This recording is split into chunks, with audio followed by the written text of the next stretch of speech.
რა გვიშველება? ვინაიდან არ მოქმედებ, ესე იგი ვიღაცამ უნდა იმოქმედოს. ეს ინფანტილური ფსიქიკის მაჩვენებელი. რა გვიშველებაც ნარატივის ნაწილია. ეგ არის ინფანტილიზმის გამავრცელებელი ნარატივი. ინფანტილურ ადამიანი ყოველთვის არის ადიქციური. შეიძლება ნებისმიერი აბსურდული იდეაც კი მიაწოდო და ამ ადამიანს ყოველგვარი ცენზურის გარეშე შეასრულოს დავალება. და გახდეს ეს манипуляციის წყარო. აბსოლუტურად, ანუ პროპაგანდა კი არ ცვლის ადამიანს, არამედ გათვლილია სწორედ იმ ადამიანებზე, რომლებიც სენსიტიურები არიან. ასეთი მოთხოვნადი რესპონდენტი მხოლოდ ერთია.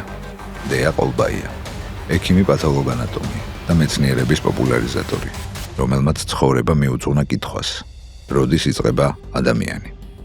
არსებობენ განათლებული ადამიანები და არსებობს დეა ყოლბაია. აი ხა მე რომ მართველი ვარ. მე ხო ძალიან მაწყობს ინფანტილური საზოგადოება.